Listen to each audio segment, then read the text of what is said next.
আজকে যে সাধক বাসুদেব বাবার জন্ম মহোৎসব তিথি, আচ্ছা কী কী অনুষ্ঠান রয়েছে আজকে সকাল থেকে?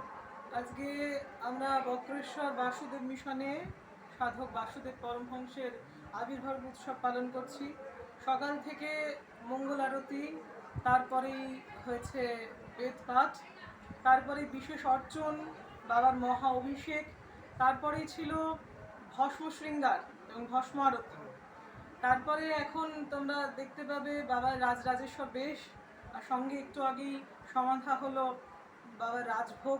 এখন চলছে ভক্ত সেবা, সাধু সেবা। সন্ধ্যায় রয়েছে নাম সংকীর্তন, সন্ধ্যারতি।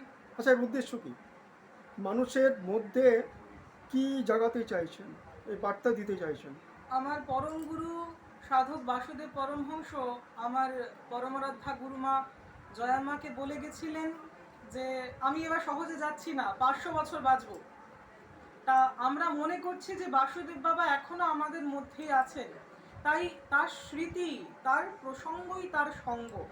তার প্রসঙ্গ নিয়ে আমরা, তার প্রসঙ্গ অন্য কিছুই না, তিনি যে মানব ধর্মের বাণী আমাদের মধ্যে প্রচার করে গেছিলেন, সেই মানব ধর্মের বাণী আমরা নতুন করে আবার স্মরণ করে নিচ্ছি তার জন্মদিন উদযাপনের মাধ্যমে। আপনার নাম? আমার নাম ভৈরবী আনন্দময়ী দেবী।